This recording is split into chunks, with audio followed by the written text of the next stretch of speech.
Me qenë se këto janë zgjedhje të parakoshme dhe KQZ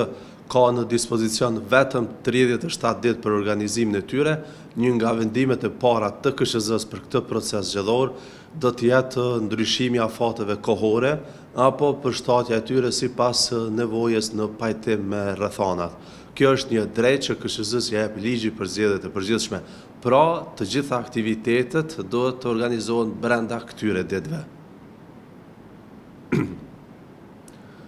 Së shpejti, Komisioni Qendror i Zgjedhjeve do të marrë vendim për caktimin e afateve kohore të aktiviteteve